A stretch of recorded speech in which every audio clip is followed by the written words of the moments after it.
Ya, apa Hambanya kabar Pak? Bapak Pendeta Yusuf Mansur. Ya, Apa kabar kabar Pak? luar biasa, sukacita. Kabar sukacita Haleluya. bersama Ini Yesus. orang kalau sudah di jamaah Tuhan sudah Haleluya. berbeda ini. Orang kalau udah di jamaah Tuhan udah berbeda. Kalau dulu kan mukanya sangar, ya, karena dipenuhi dengan roh kebencian ya, benci kepada Tuhan Yesus, benci kepada orang-orang Kristen, bahkan sampai bakar gereja ini. Ini teman kita satu ini. Tapi Tuhan Yesus luar biasa. Waktu Tuhan Yesus datang kepada beliau, Tuhan Yesus tidak tampar dulu. Kurang ajar kau pernah bakar gereja ya. Tuhan Yesus tidak seperti itu, teman-teman. Itulah Tuhan yang benar. Kalau Tuhan yang salah, Tuhan yang artinya setan dijadikan Tuhan, itu galak dia, ya. Ya, dia selalu mengajarkan tumpahkan darah gitu loh. Nah, ini yang kita perlu kenali. Sebetulnya mengenali Tuhan itu gampang, teman-teman. Gampang sekali. Dari ajarannya, dari kasihnya, dari kuasanya, itu sangat mudah untuk kita bisa kenal Tuhan yang benar. Oke, Pak Yasin, terima kasih ya. Anda sudah hadir dan siap berbagi dengan teman-teman. Dan saya percaya apa yang telah Haleluya. terjadi dengan kehidupan Anda, saya percaya itu akan menyadarkan, mencerahkan, dan menguatkan, memberkati banyak orang. Oke, Bapak bisa ceritakan dulu perjalanan iman Bapak, bagaimana Bapak punya kehidupan di dalam keislaman, dan bagaimana Bapak bersikap, Bapak punya hati, pikiran terhadap orang Kristen dulu seperti apa. Silakan Pak Yasin. Terima kasih hambanya Bapak Pendeta Yusuf Manubulu. Haleluya, puji Tuhan. Pada kesempatan malam hari ini kita berjumpa kembali di channel hambanya Bapak Pendeta Yusuf Manubulu. Saya percaya pada malam hari ini Tuhan begitu dahsyat dan luar biasa. Tuhan memberkati kita luar biasa, saudaraku yang dikasih dalam Tuhan. Yang pada saat kesempatan hari ini saudara menyaksikan kesaksian melalui channel YouTube hambanya Pendeta Yusuf Manubulu, baik yang ada di Indonesia maupun yang ada di luar negeri. Puji Tuhan, pada kesempatan malam hari ini sebelum saya memperkenalkan nama saya terlebih dahulu, ya alangkah indahnya kita berdoa. Segala puji, hormat, kemuliaan hanya bagi nama Tuhan Yesus. Terima kasih, Engkau sungguh baik, Engkau teramat baik. Kasih-Mu yang begitu indah, kasih-Mu yang luar biasa, kasih-Mu yang tidak pernah habis-habisnya.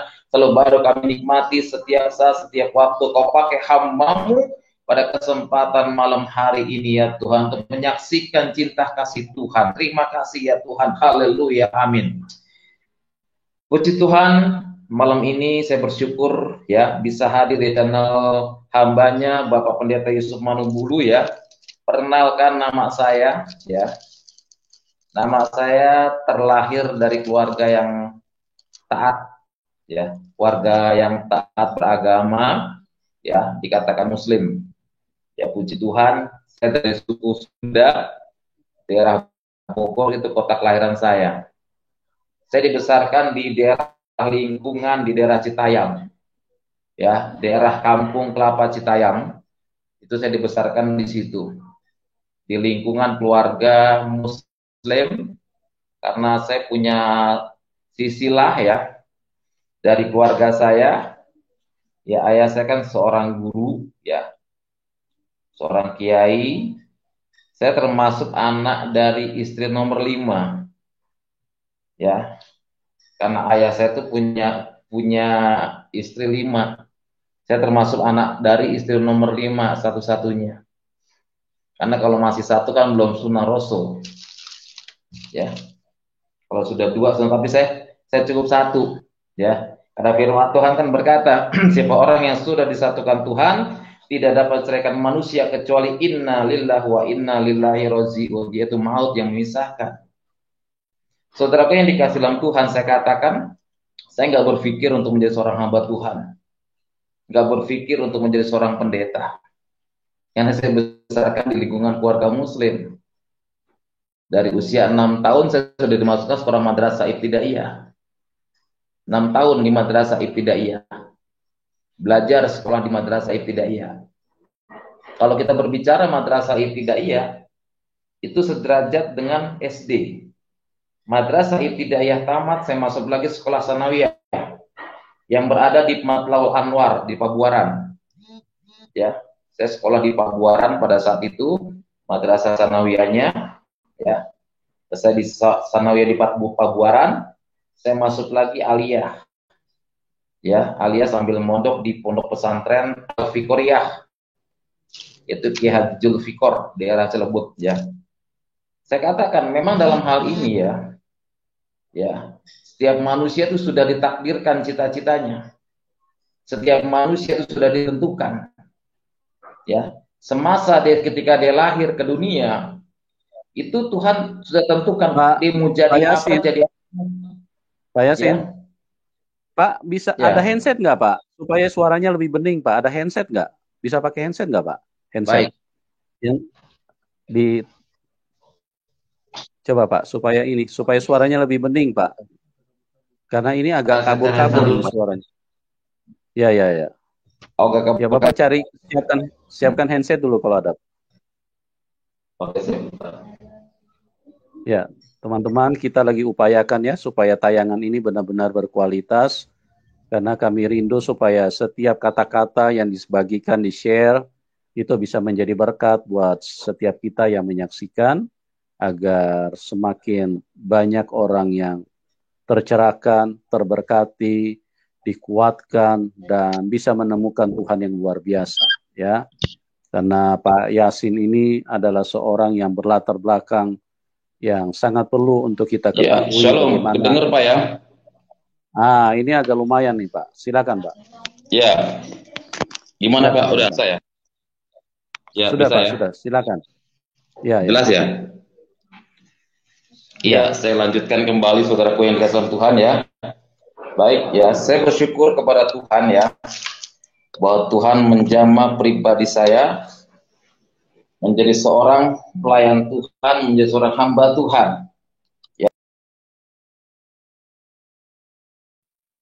Ya teman-teman, kita terputus. Ini memang kelihatannya sinyal agak kurang mendukung ya. Halo, Pak Yasin. Pak Yasin. Ini tombol suaranya kenapa ya? Kok ini nggak kedengaran Pak? Tombol suaranya Pak. Jangan di-mute Pak. Ya, coba Pak, tombol suaranya dulu Pak. Halo, kenapa ya? Kok nggak bisa kedengaran Pak Yasin? Pak Yasin. Kita nggak dengar Pak suaranya Pak. Pak, bisa ganti perangkat nggak Pak? Ganti handphone Pak, supaya ini. Ganti handphone Pak. Coba ganti handphone Pak. Ini kelihatannya bermasalah di handphone ini. Halo. Coba ganti handphone Pak. Hah? Ya, kita nggak bisa dengar Pak. Coba ganti perangkat Pak. Ganti handphone dulu Pak Yasin. Ganti handphone ya Pak. Bapak bisa dengar saya nggak Pak? Kalau bisa dengar tolong angkat jempol Pak.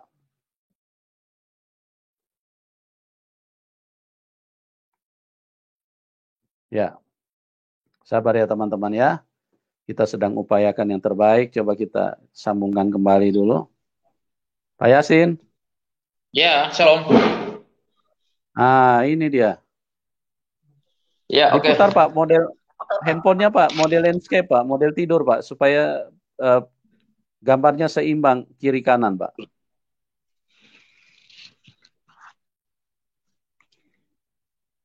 Ya, diputar Pak handphonenya, bisa Pak? Rotasi ya. Iya, oke. Sabar ya teman-teman ya. Oke. Oke, ya, kameranya bisa dibuka Pak? Kameranya. Ya. Ya, oke. Oke. Ya. Oke, mantap. Ya. Oke, saya ulang lagi Pak ya. Ya, ulang Pak. Bisa biar teman-teman jelas ya. Oke. Silakan Pak. Bapak mungkin bisa ceritakan juga kenapa Bapak dikasih nama M. Yasin Pak. M. Yasin itu kan ada dalam Al-Quran kan Pak? Surat Yasin. Ya, ada. Nah, itu Bapak ceritakan juga Pak, supaya teman-teman itu tercerahkan Pak, tersadarkan gitu. Silakan Pak. Mohon maaf. Saya lanjutkan lagi Pak Yusuf Manubule ya. Ya, silakan, silakan. Monggo, Pak, silakan. Ya, puji Tuhan, pada kesempatan malam hari ini saya bersyukur kepada Tuhan bisa hadir di channel Pak Yusuf Manubulu, dan mohon maaf ada gangguan teknisi dari sinyal yang mengganggu kita karena iblis tidak senang kalau seandainya kebenaran itu diungkapkan, kemarin itu rahasia Tuhan diungkapkan. Inilah cara iblis bekerja. Namun dalam apapun juga saya berusaha supaya saya bisa tampil pada malam hari ini untuk menyaksikan kebenaran firman Tuhan, untuk menyaksikan bagaimana cinta kasih Tuhan kepada pribadi saya yang latar belakangnya dulu saya sebagai mantan seorang guru agama Islam. Bapak Ibu yang dikasih dalam Tuhan, penonton channel dimanapun Anda berada, baik yang ada di Indonesia maupun yang ada di luar negeri, yang pada kesempatan malam hari ini menyaksikan kesaksian saya, ya, saya katakan saya ini orang yang dulunya dibesarkan di lingkungan Muslim. Ya, dari usia 6 tahun saya sudah dimasukkan sekolah madrasah ibtidaiyah. Kalau kita berbicara tentang madrasah ibtidaiyah, itu sederajat dengan SD. Madrasah ibtidaiyah tamat, saya masuk lagi sekolah sanawiyah. Sanawiyah tamat, saya masuk lagi aliyah yang ada di daerah Cilebut, yaitu Kiai Haji Julfikor, ya. Dari situ, ya, sanawiyahnya saya sekolah di Pabuaran, ya, Pabuaran daerah Citayam, ya, daerah Bojonggede di Pabuaran di Ustadz Marjan, ya, kalau dia yang disebut Haji Zen, ya. Nah, dari situ saya belajar tentang dakwah yang ada di Kampung Nenggela, ya. Saya belajar di situ tentang dakwah sebelum saya masuk ke pondok pesantren, ya. Nah, dari usia kecil dari 6 tahun sampai terus diajarkan tentang pendidikan agama Islam. Ya, cita-cita saya memang menjadi seorang ustadz, ya, tapi walaupun ustadz kampung, ya, sudah jadi memang ajar di pengajian biasa aja, yaitu pengajian Iqra, ya. Nah, saudaraku yang dikasih dalam Tuhan, saya katakan saya tuh nggak berpikir bahwa saya untuk menjadi seorang hamba Tuhan. Saya nggak ada niat tujuan saya untuk menjadi seorang pendeta. Karena keluarga saya kan membesarkan saya, mendidik saya supaya saya meneruskan cita-citanya. Tapi karena Tuhan yang begitu dahsyat, Yesus yang begitu luar biasa, firman-Nya berkata, bukan kamu yang memilih aku, tetapi aku yang memilih kamu. Jadi saya dipanggil menjadi seorang hamba Tuhan itu karena pilihan Tuhan. Ya, bukan ada orang Kristen yang datang kepada saya, bukan. Karena saya benci kekristenan. Kenapa saya bisa benci kekristenan? Yaitu ayat Al-Quran. Dikatakan apa? Inna dinna indallahi Islam. Sesungguhnya agama yang paling sempurna di sisi Allah yaitu agama Islam. Nah, saya menganggap Islam itu paling sempurna. Di luar Islam itu nggak ada yang sempurna. Bahkan guru ngaji saya menerangkan pada saat itu, ya, dalam ajarannya, jika kamu bisa memerangi orang kafir ataupun mengislamkan orang kafir, kamu mendapat 70 pahala dan 70 bidadari satu orang. Nah, disitulah pada saat itu saya ingin berusaha mengislamkan pendeta loh. Ingin mengislamkan pendeta, ingin mengislamkan anak-anak Tuhan, ya. Tapi memang luar biasa, Yesus itu dahsyat. Yesus itu yang luar biasa, saudara. Saya katakan saya jadi pendeta bukan karena harta, bukan. Lebih enak zaman dulu. Jadi pendeta mengalami penderitaan, nggak makan dan lain sebagainya. Lebih enak zaman dulu karena panggilan Tuhan, kita tidak bisa sembunyi dari panggilan Tuhan, saya katakan.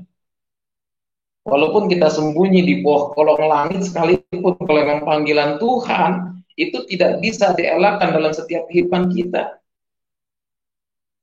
Nah, nama saya Pendeta Yosua Muhammad Yasin. Muhammad.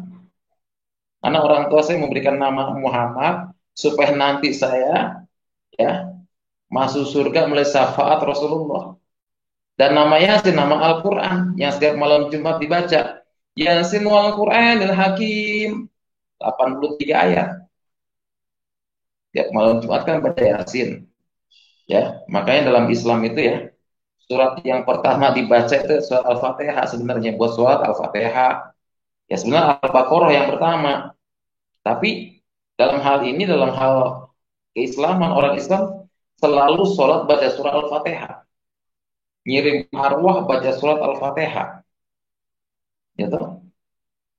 Padahal Al-Quran yang pertama kan Al-Baqarah. Gitu. Tapi kenapa dibaca surah Al-Fatihah? Yang 7 ayat itu. Bismillahirrahmanirrahim. Alhamdulillahirabbil alamin. Ar-Rahmanirrahim Malik Yaumiddin. Iyyaka na'budu wa iyyaka nasta'in. Ihdinas siratal mustaqim. Itu kan ayat 7 ayat. Nah, ayat ini yang dipakai buat sholat, baik sholat sunnah maupun sholat yang wajib. Berbicara sunnah artinya apa? Dikerjakan dapat pahala, tidak dikerjakan tidak menjadi masalah. Beda dengan hal yang wajib. Kalau wajib dikerjakan dapat pahala, ditinggalkan berdosa. Seperti apa? Seperti sholat 5 waktu. As-sholatu imaduddin. Sholat itu tiang agama. Siapa orang yang mendirikan sholat berarti dia telah menegakkan agamanya. Bukan mencari keselamatan, menegakkan agama. As-sholatu imaduddin. Sholat itu mendirikan agama, bukan mencari keselamatan. Makanya saya bersyukur Yesus sudah memberikan keselamatan yang kekal dalam setiap pribadi saya. Ya. Saya katakan dulu saya orang yang sangat benci kekristenan, bahkan mengislamkan beberapa pendeta bakar gereja saya. Saya adalah orang yang musuh yang membakar gereja. Peristiwa pembakaran gereja yang ada di Citayam. Itu gembalanya Pak Edi Tengkano. Bahkan gereja itu pernah ngundang saya acara Natal. Kadang-kadang saya malu sendiri, saudara. Malu betul. Gereja yang saya bakar, bangunannya dulu masih dari bambu. Kenapa? Karena di Citayam itu orang yang fanatiknya luar biasa tempat saya. Citayam, Bojonggede, Depok Lama, Depok Baru, Cilebut, Bogor. Kalau dari sini, ya, Pondok Cina, nah itu daerah yang sangat keras. Islamnya kentalnya luar biasa. Dari daerah Citayam, Kampung Kelapa, Kampung Panjang, Kampung Rawa. Nah, saya di situ tinggalnya saya. Bahkan kadang-kadang kalau apa namanya, bilang aja namanya Ustadz Yasin gitu, yang di Madrasah Hidayatul Atfal. Nah, mereka paham, mereka tahu. Ya. Mereka tahu, mereka ngerti. Saudaraku yang dikasih dalam Tuhan, saya katakan, saya bertobat bukan ada pendeta yang datang, tidak. Tapi karena kasih karunia Tuhan dan firman yang dikatakan tadi, bukan kamu yang memilih aku, tapi aku yang memilih kamu. La haula wa quwata illa billah. Tidak ada daya dan upaya, hanya Allah yang Maha tahu. Saudara, saya jadi pendeta itu bukan cita-cita saya. Tapi karena panggilan Tuhan yang begitu luar biasa. Sampai kenapa saya bakar gereja pada saat itu, saudara? Visi saya satu, mengislamkan pendeta. Mengislamkan orang-orang Kristen. Itu dulu cita saya. Mengislamkan pendeta, mengislamkan orang-orang Kristen. Itu visi saya. Karena di Citayam itu, maaf kata, orang yang sangat fanatik. Kalau ada orang membeli tanah, walaupun saya, contohnya di kampus saya yang jual tanah, ditanya dulu agamanya apa? Kalau agamanya Kristen yang beli nggak dijual, walaupun dia tua. Itu sangat fanatiknya. Makanya daerah Citayam, Bojonggede, Cilebut, itu kalau bulan puasa itu harus tutup, nggak boleh ada yang buka. Itu saking fanatiknya, saudara. Termasuk saya, orang yang sangat fanatik. Tapi orang yang sangat fanatik, orang yang benci kekristenan, saudara, orang yang benci Yesus, pasti itu anti dengan nama Yesus. Betul. Orang bakar gereja kok, bakar gereja, Islam pendeta, bakar Alkitab kan saya kerjanya. Luar biasa Tuhan menjamah pribadi saya. Tuhan mengubahkan hidup saya menjadi seorang hamba Tuhan, pelayan Tuhan Bahkan saya penginjilan ke kalangan muslim. Untuk apa? Memberitakan kabar kebenaran. Firman Tuhan mengatakan, pergi jadikan semua bangsa muridku dan baptislah dalam nama Bapa, Putra, dan Roh Kudus. Jadi saudaraku yang dikasihi Tuhan, Yesus itu bukan milik satu golongan, tapi milik semua umat manusia. Ya, firman-Nya mengatakan, pergi jadikan semua bangsa muridku, semua bangsa akan mencakup semua. Jadi dunia ini harus mengenal yang namanya kabar kebenaran, kabar sukacita. Injil harus diberitakan dimanapun kita berada. Supaya apa? Supaya mereka mengenal keselamatan. Bahwa Yesus ada satu-satunya Tuhan, Sang Juru Selamat yang menyelamatkan setiap pribadi manusia. Karena keselamatan hanya ada satu dalam Yesus, saudara. Kalau kita dikatakan apa? Ya, Yohanes 14 ayat 6. Kata Yesus kepadanya, akulah jalan, kebenaran, dan hidup. Tidak ada seorang pun yang datang kepada Bapa kalau tidak melalui aku. Kenapa Alkitab ini berani mengatakan akulah jalan, kebenaran, dan hidup? Kalau Yesus bukan Tuhan, saya katakan ini nggak mungkin mengatakan akulah jalan, kebenaran, dan hidup. Karena pribadi dia Tuhan, sehingga dia berani mengatakan akulah jalan, kebenaran, dan hidup. Ihdinas siratal mustaqim. Tunjukkan aku ke jalan yang lurus. Mereka masih minta jalan yang lurus. Padahal sudah ada jalan yang lurus. Siapa? Isa Al-Masih. 43 Al-Azhar 61. Dan sesungguhnya Isa pengetahuan tentang agama. Karena jangan orang ragu yang lurus. Kembali kepada ayat Al-Quran tadi, 43 al 1. Dan sesungguhnya Isa itu benar-benar memberikan pengetahuan tentang hari kiamat. Karena itu janganlah kamu ragu-ragu tentang kiamat itu, dan ikutilah aku, inilah jalan yang lurus. Kan sudah nyata. Isa Al-Masih bisa memberikan pengetahuan tentang hari kiamat. Kalau dia bisa memberikan pengetahuan tentang hari kiamat, bukan siapa-siapa itu. Pak Yasin. Kembali kepada sesuatu. Pak Yasin. Saya akan niat dari pendeta. Pak Yasin. Amin, amin. Sinyalnya kurang bagus, Pak. Ini nggak terdengar ini suara Bapak nih. Putus-putus, Pak. Coba bisa cari posisi, Pak. Cari posisi. Coba pakai pulsa kuota aja, Pak. Pakai kuota aja, Pak. Jadi wifi-nya dimatiin aja, Pak. Coba. Wifi-nya dimatiin, pakai kuota aja, Pak. Ya. Oke. Sudah. Ya, Bapak matiin itu baru pakai kuota aja, Pak. Jadi matiin wifi-nya, Pak. Supaya apa namanya? Supaya tayangannya bisa maksimal. Ya sabar teman-teman ya, kita lagi upayakan kembali supaya sinyalnya bisa memberikan tayangan yang baik. Karena memang namanya juga jaringan ya, kadang-kadang bisa bagus, kadang bisa berubah di tengah jalan, kadang juga bisa putus tiba-tiba.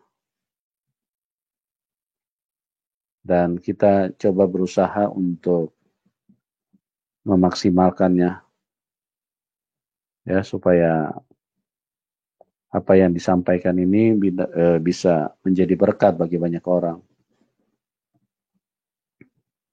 Ya, jadi mohon kesabarannya dulu ya, supaya kita bisa terhubung kembali. Ya.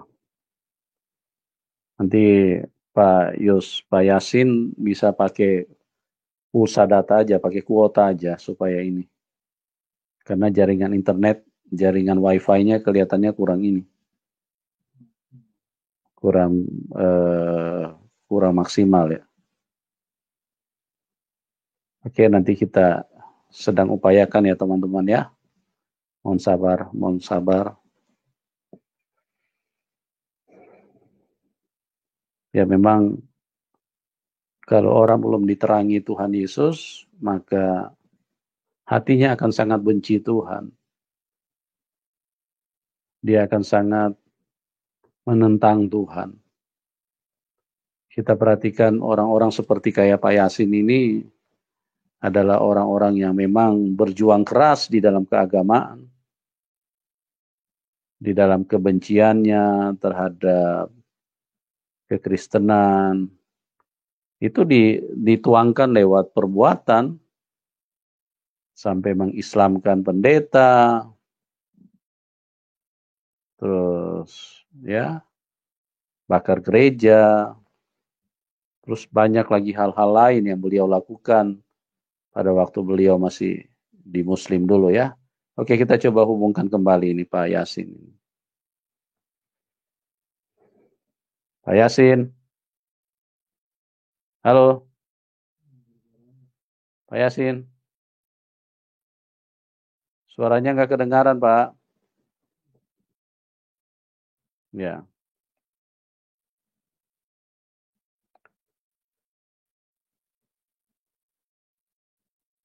Pak Yasin. Tombol suaranya, Pak. Pak Yasin. Tombol suaranya, Pak. Jangan di-mute.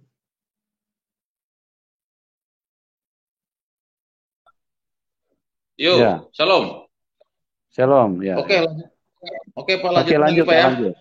Lanjut, Pak. Lanjut. Biar aja Pak, pentingnya sinyal berjalan terus. Iya, Oke iya, ya, saya lanjut aja, lagi. Pak. Iya, lanjut aja. Iya, oke. Dikasih Tuhan, mohon maaf nih gangguan sinyal ya. Baik, saudara, ya. Jadi saya katakan saya nggak mungkin menjadi pendeta ataupun menjadi orang Kristen.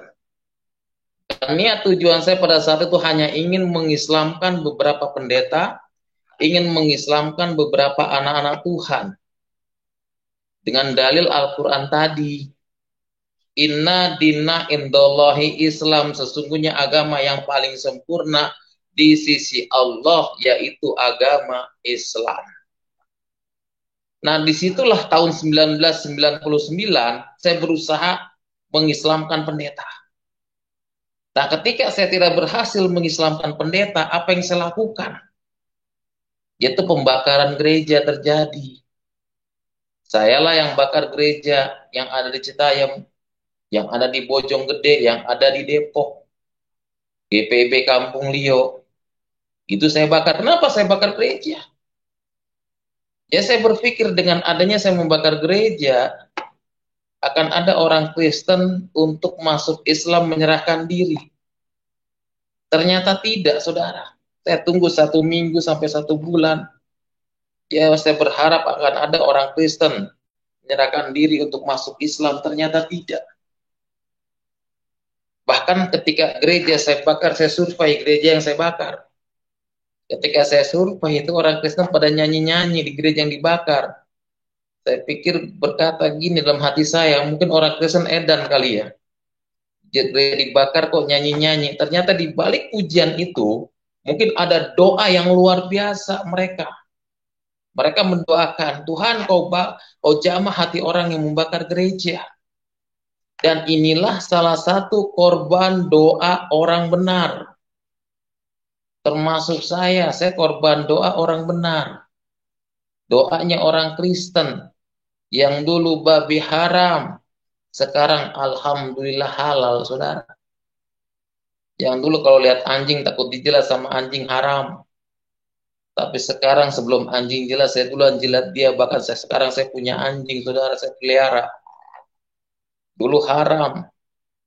Dalam hati saya, Tuhan ciptakan binatang ini kalau nggak dimakan ya percuma. Kecuali binatang yang beracun. Babi enak kok diharamkan itu. Puji Tuhan, saudara ya. Kita orang Kristen ya dihalalkan makan B2. Coba orang Muslim dihalalkan makan B2. Kita Natal nggak kebagian B2, saudara. Ya, saudaraku yang dikasih dalam Tuhan, saya jadi pendeta itu ya bukan berarti niat saya tidak. Karena saya tuh nggak ada hati untuk jadi pendeta. Niat saya saat itu mengislamkan pendeta, mengislamkan orang-orang Kristen. Tapi karena kasih karunia Tuhan yang luar biasa, firman-Nya berkata, bukan kamu yang memilih aku, tetapi aku yang memilih kamu. Saudaraku yang dikasih dalam Tuhan, saya bertobat.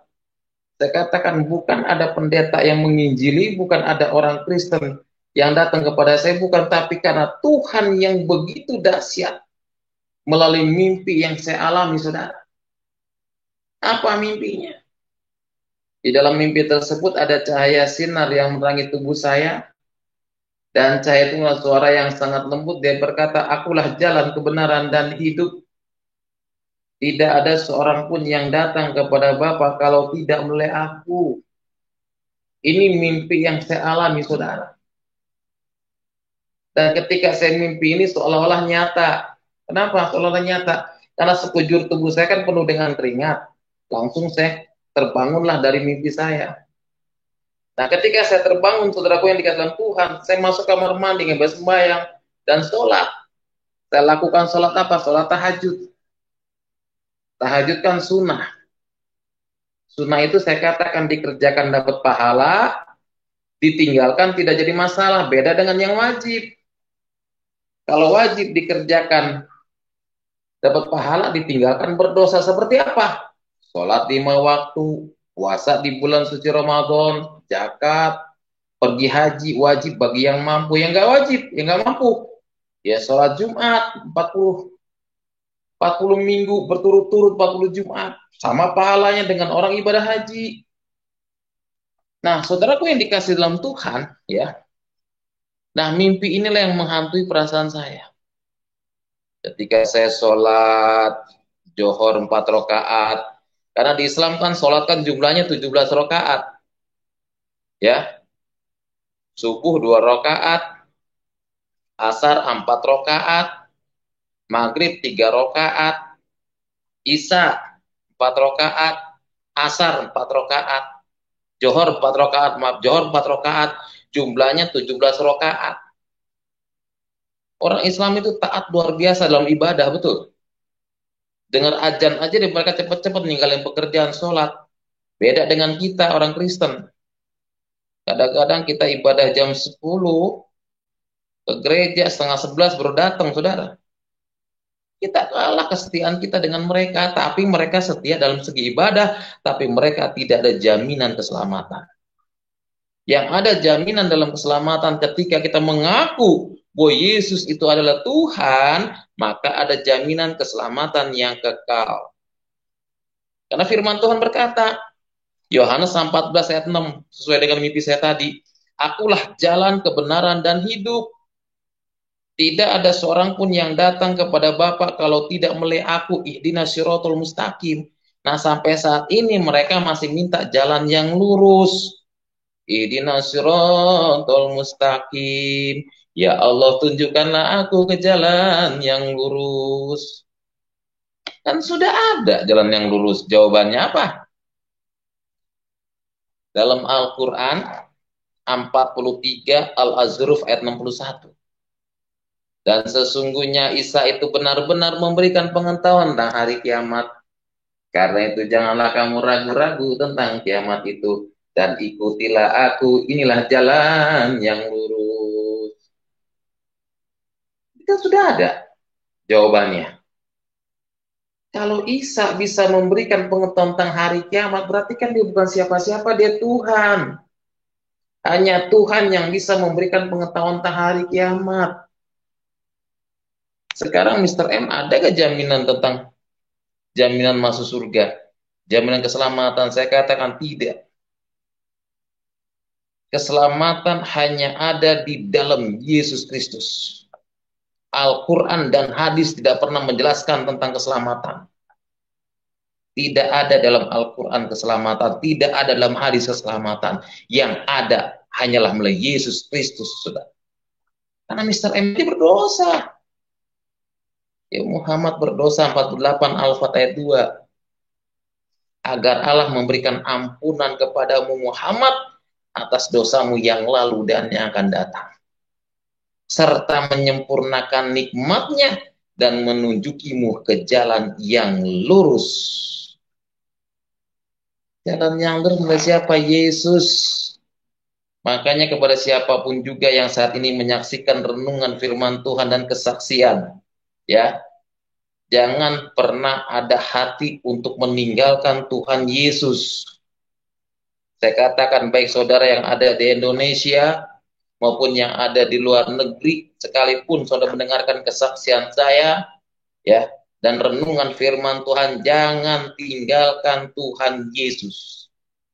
Pertahankan iman saudara, pertahankan Yesus saudara sampai inna lillahi wa inna lillahi rajiun. Sampai mati. Aku tetap cinta Yesus. Jujur, waktu saya pertama kali kesaksian di Pak Yusuf Manubulu, ada orang telepon saya. Suruh pindah agama, dikasih duit 100 juta, suruh kembali lagi ke Islam. Saya bilang tidak. Uang bagi saya tidak ada artinya. Tapi keselamatan, saudara. Saya katakan saya lebih baik hidup susah, menderita, tapi ada keselamatan. Saya nggak akan gadekan Yesus saya dengan uang ratusan juta. Saya bilang, saya nggak silau. Daripada suruh saya gadekan keselamatan, saya nggak mau, saudara. Karena keselamatan hanya ada satu dalam Yesus. Kembali kepada kesaksian saya, saudara. Jadi melalui mimpi itulah saya dihantui perasaan saya. Mau sholat, saya teringat mimpi itu. Sampai saya tanya kepada paman saya, seorang kiai. Ya, karena saya kan dibesarkan di lingkungan keluarga muslim, saudara. Ya, dari usia 6 tahun sudah masuk madrasah ibtidaiyah, masuk lagi sanawiyah, masuk lagi aliyah, belajar di pondok pesantren Al-Fiqoriyah, ya, di Haji Dzulfikor. Dzulfikor itu arti pedang Sayyidina Ali. Ya, saya belajar lagi di pesantren Daur Rahman Bogor. Ya, nggak ada niat loh jadi pendeta, saya betul. Tapi karena kasih karunia Tuhan yang luar biasa, firman yang mengatakan bukan kamu yang memilih aku, tetapi aku yang memilih kamu. Saya katakan saya lebih enak dulu dibanding pendeta-pendeta ngalamin penderitaan. Iya, ngalamin hidup susah jadi pendeta. Tapi kasih karunia Tuhan luar biasa ketika kita berjalan bersama dengan Yesus. Berkat Tuhan melimpah begitu dahsyat, saudara.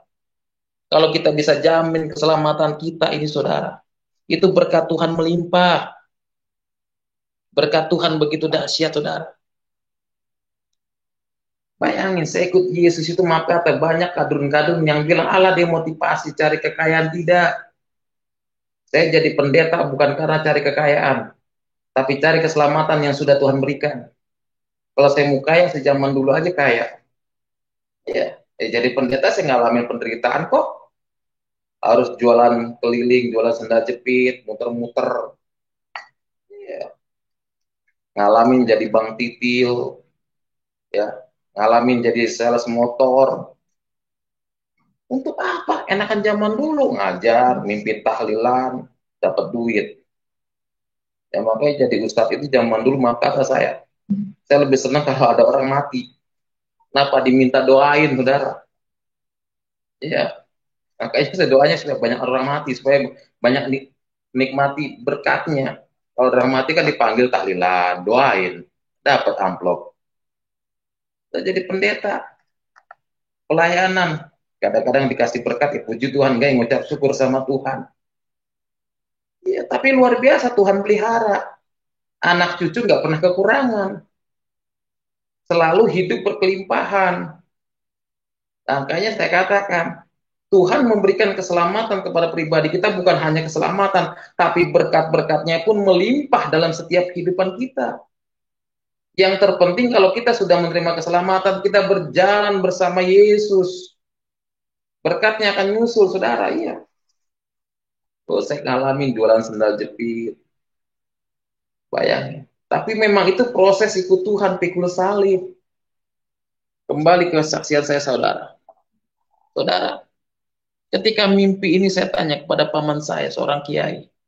Saya tanya, paman, saya pernah dikasih mimpi. Kalau mimpi tersebut ada cahaya sinar yang merangi tubuh saya. Dan cahaya itu dengan suara yang sangat lembut, dia berkata, akulah jalan kebenaran dan hidup. Tidak ada seorang pun yang datang kepada Bapa kalau tidak melihat aku. Bahkan paman saya bilang, Yasin, nama saya kan Muhammad Yasin. Yasin adalah nama Al-Quran yang setiap malam Jumat dibaca sebanyak 83 ayat. Nama Muhammad memang nama pemberian orang tua saya.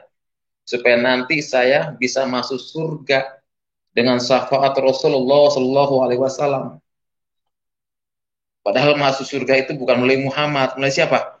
Isa, itu Yesus Kristus. Saudara, saya tanya sama paman saya tentang mimpi yang saya alami. Paman saya bilang buka Al-Quran. Saya buka Al-Quran yang jumlahnya 6.666 ayat. Yang terdiri dari 30 juz 114 surah. Saya buka Al-Quran, nggak ada ayat itu yang saya temukan. Tentang akulah jalan kebenaran dan hidup. Tidak ada seorang pun yang datang kepada Bapa kalau tidak melalui aku. Itu mimpi yang saya alami. Saya buka Al-Quran, nggak ada. Bahkan paman saya bilang, Yasin, pergilah kamu ke guru ngaji kamu. Ya saya tanyalah sama guru ngaji saya. Saya tanya, malah guru ngaji saya menyarankan saya supaya saya mandi kembang. Karena kata itu mimpi dari setan katanya. Mandilah saya air kembang 7 rupa. Dikasihlah minyak nyong-nyong, arti minyak nyong itu minyak orang mati, supaya saya tidak dihantui.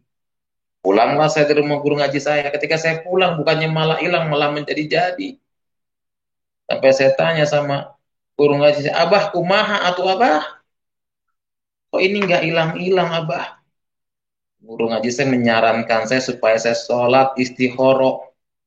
Sholat memilih. Istihoro kan itu artinya memilih, minta petunjuk. Ya saya sholatlah istihoro. Ya, sebab kalau sholat itu surat yang pertama dibaca adalah surat Al-Fatihah. Padahal Al-Quran kan surat Al-Baqarah yang pertama. Tapi kenapa Al-Fatihah yang harus dibaca? Saudara, dan akhirnya apa saudara? Saya sholat istihoro. Ketika saya sholat istihoro, saya tidur. Tuhan kasih mimpi yang kedua kepada saya. Apa mimpi yang kedua saudara? Mimpi yang kedua saya bertemu dengan seorang yang wajahnya bersih, bercahaya, berjubah putih, sambil bawa domba dan tongkat dengan suara yang sangat lembut. Hai anakku, jika engkau menemukan ayat itu, engkau harus ikut aku dan pikul salib. Lah saya kan terbangunlah saya dalam tidur saya. Ketika saya terbangun, saya berpikir, ya Allah, kok dalam bulan-bulan ini kok saya mimpi yang aneh-aneh, yang satu aja belum kejawab, ini kok udah ada lagi. Saudara, memang panggilan Tuhan itu tidak bisa sembunyi. Ya, karena firman Tuhan mengatakan kan bukan kamu yang memilih aku, tetapi aku yang memilih kamu. La haula wala quwata illa billah. Tidak ada daya dan upaya, hanya Allah yang mengetahui. Panggilan Tuhan walaupun kita sembunyi di bawah kolong meja, dimanapun, itu tidak bisa, saudara. Tidak bisa menghindar. Saya katakan saya ini nggak ada niat jadi pendeta, amit-amit jadi pendeta masuk neraka, saya pikir. Saya berpikir kan orang Kristen itu kan masuk neraka. Orang Kristen itu kan kafir. Itu pikiran saya dulu. Saya pikir saya nggak ada niat jadi pendeta, kata-katakan. Jadi saya jadi hamba Tuhan itu bukan karena dipaksa. Dikasih harta, dikasih mobil, itu salah. Bahkan saya banyak kesaksian di channel-channel, orang bilang, loh Pak ya pendeta Yosua, itu kesaksian karena pengen harta. Tidak. Saya punya mobil itu karena berkat Tuhan. Nggak ada satu orang Kristen pun yang ngasih harta sama saya ketika saya jadi Kristen. Tidak. Mungkin saya diiming-iming rumah, tidak. Saya katakan sekali lagi. Makanya bagi kadrun-kadrun saya katakan ya, jangan beranggapan saya dan hamba-hamba Tuhan lainnya jadi orang Kristen karena harta, tidak. Seperti Pak Aliudin. Dia orang kaya, tapi dia mau meninggalkan Yesus. Kenapa? Mencari kebenaran sudah ditemukan. Saya sebagai guru, ya cari uang 50.000 gampang. Jangankan 50.000, 100.000 satu hari bisa saya cari. Ini jadi hamba Tuhan, pelayan Tuhan. Ya ikut Tuhan Yesus mengalami penderitaan. Bukan karena harta, enggak ada saya jadi Kristen dibaptis dapat rumah, enggak. Makanya kadun-kadun Anda berpikir ya saya tidak seperti Anda. Bahkan saya pelayanan anak jalanan, pemulung, saudara. Saya katakan saya nggak seperti Anda, ustadz-ustadz yang kadun-kadun seperti Yahya Waloni. Ya, saya jadi Kristen, jadi pendeta, nggak ada orang Kristen kasih rumah, nggak ada orang Kristen kasih mobil, kasih uang, tidak. Tapi saya berjalan bersama dengan Yesus, Yesus memberkati saya. Iya, Tuhan berkati saya. Saya nggak bisa berpikir bahwa saya bisa memiliki mobil. Itu bukan bukan bukan karena apa? Karena Tuhan yang memberkati saya ketika saya setia menjalankan keselamatan yang Tuhan berikan. Ya, bertahan dalam kehidupan. Karena ikut Yesus itu pikul salib, mengalami penderitaan, di balik penderitaan maka ada mahkota kehidupan. Firman Tuhan dikatakan dalam Yakobus 1 ayat 12. Berbahagialah orang yang bertahan dalam pencobaan, sebab apabila ia sudah tahan uji, ia akan menerima mahkota kehidupan. Berbicara mahkota kehidupan, berbicara berkat. Ya, makanya makata, ya, kita kalau mau melangkah sekaligus harus melangkah ikut Tuhan, jangan takut-takut. Ya, kabarkan kabar kebenaran, kabar sukacita, walaupun nyawa taruhannya. Jangan takut, saudara. Saya katakan, ya, Injil yang sudah diberitakan ke seluruh dunia. Injil yang sudah diberitakan ke seluruh dunia. Bahwa Yesus itu, jangan takut memberitakan kabar kebenaran, kabar sukacita, pembelaan Tuhan dan penyertaan Tuhan itu nyata. Saya katakan, saya punya rekan Pak Sarifudin Ibrahim sampai di penjara gara-gara memberitakan kabar Injil. Untung aja di tempat dibebaskan. Coba kalau nggak dibebaskan, satu sel semua bertobat, saudara. Saudaraku yang dikasih dalam Tuhan. Dan saya tanya semua itu kepada guru ngaji saya Susur Istihoro. Namun luar biasa mimpi ini terjawab nyata dua-duanya oleh saya. Yang pertama, ketika saya mendapat undangan untuk menyampaikan ceramah agama Islam, ya, saya pakai baju gomis, baju yang kayak Habib ya. Saya pakai baju gomis, pakai udeng-udeng di kepala, ya. Saya berangkat lah. Saya dulu waktu jadi guru agama Islam, selalu saya punya tangan itu kasih minyak wangi. Kenapa? Kalau ke santri saya cium tangan itu bolak-balik tuh. Sekarang jadi pendeta nggak ada yang cium tangan bolak-balik, ya, nggak ada. Kenapa? Karena kita tidak boleh menyembah manusia, harus menyembah Allah, betul kan? Karena saya sangat dituhankan dulu. Orang jadi guru agama Islam, bekas minumnya aja saudara ditunggu sama santri. Ngarepin apa? Ngarepin barokah dan karomahnya. Ngarepin berkahnya. Bekas minumnya, padahal bekas jigongnya. Ditungguin saudara.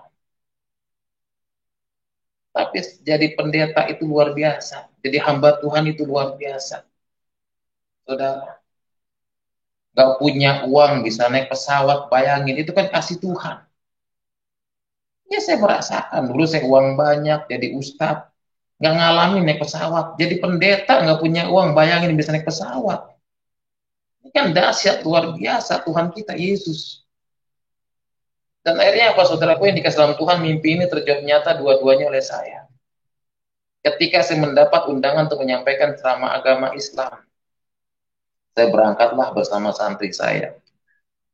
Dalam perjalanan Tuhan izinkan, maaf kata, saya jatuh sakit pengen buang hajat besar. Saya tanya sama santri saya, berhenti, ini mobil sebentar, ayah naon atau Pak Ustadz, berhenti, saya bilang. Cari di rumah penduduk ini yang ada WC ataupun kamar mandinya. Santri saya turun, cari di rumah penduduk itu tidak ada WC, yang ada jamban. Dia lapor sama saya, Pak Ustadz, entah ayah WC yang ada jamban. Saya bilang, Masya Allah, saya mesti buang hajat besar di WC. Saya bilang, kalau di jamban kan saya pakai baju gomis, dibuka semua, nanti kayak Tarzan dong nantinya.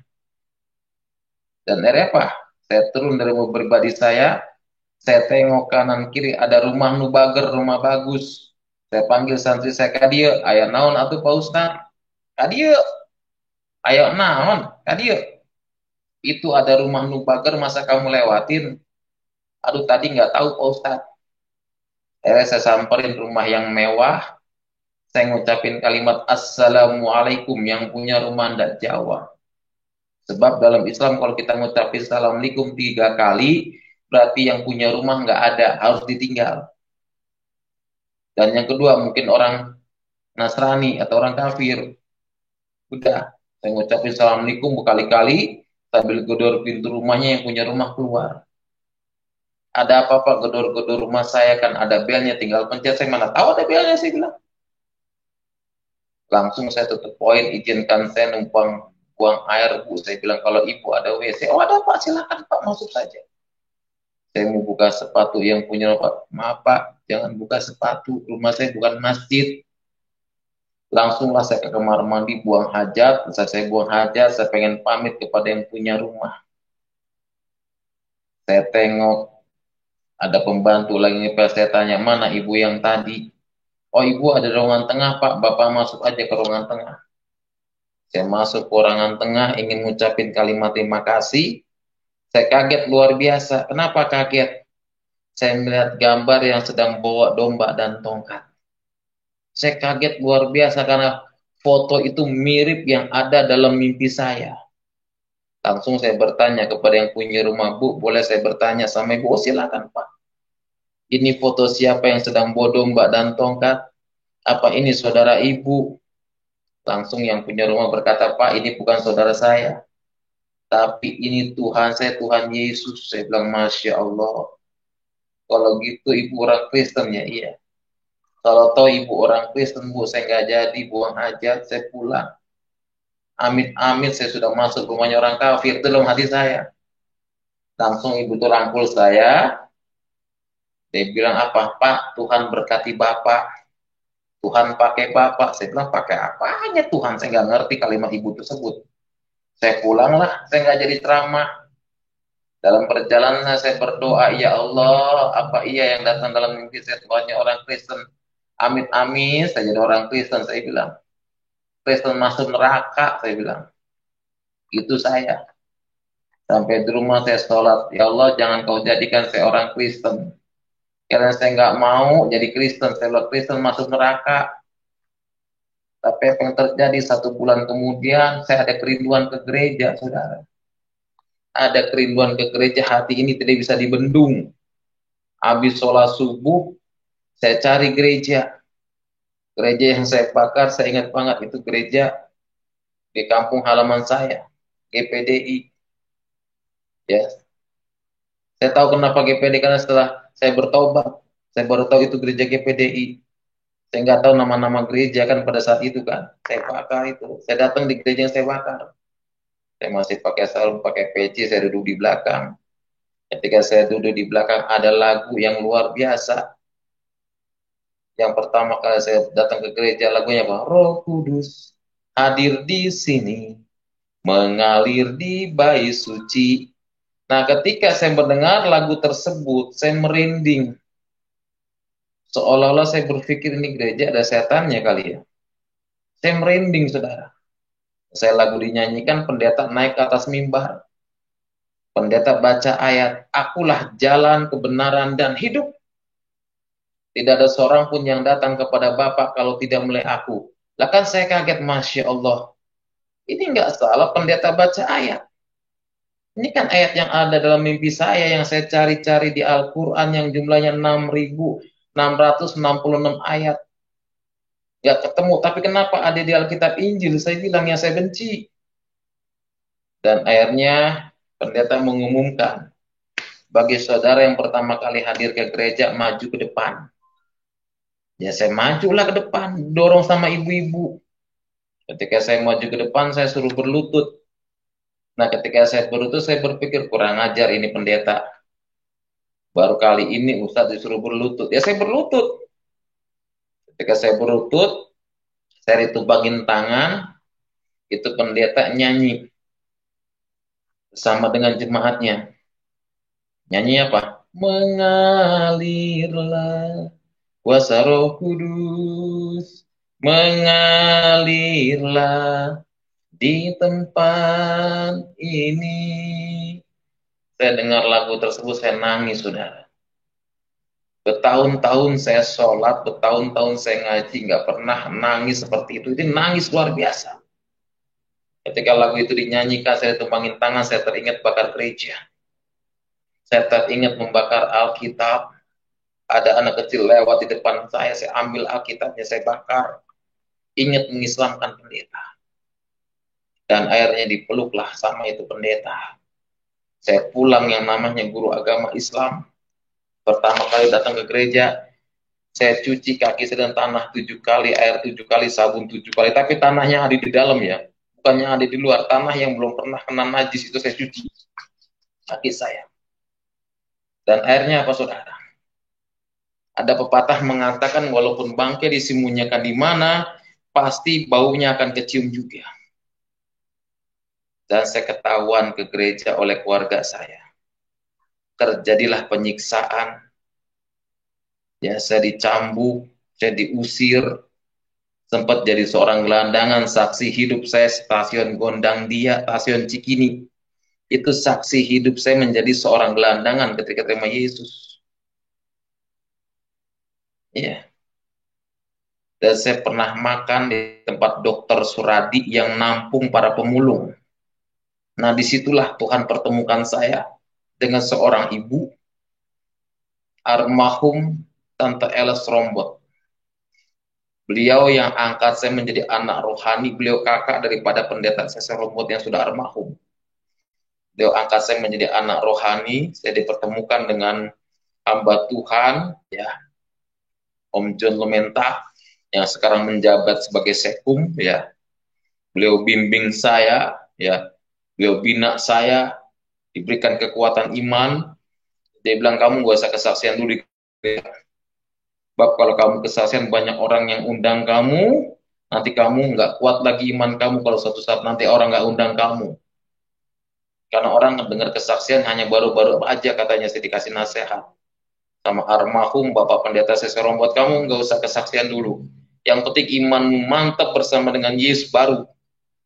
Udahlah, saya digembleng, dibina menjadi pekerjanya Om John Lumenta. Saya pikir jadi pendeta itu enak, ternyata tidak, saudara. Jadi pendeta harus ngepel, harus bersih-bersih kursi, tapi memang harus setia. Setia dengan perkara kecil. Ya, digembleng dulu saya jadi hamba Tuhan. Makanya maaf kata saudara, ya. Saya sampai saat ini kuat.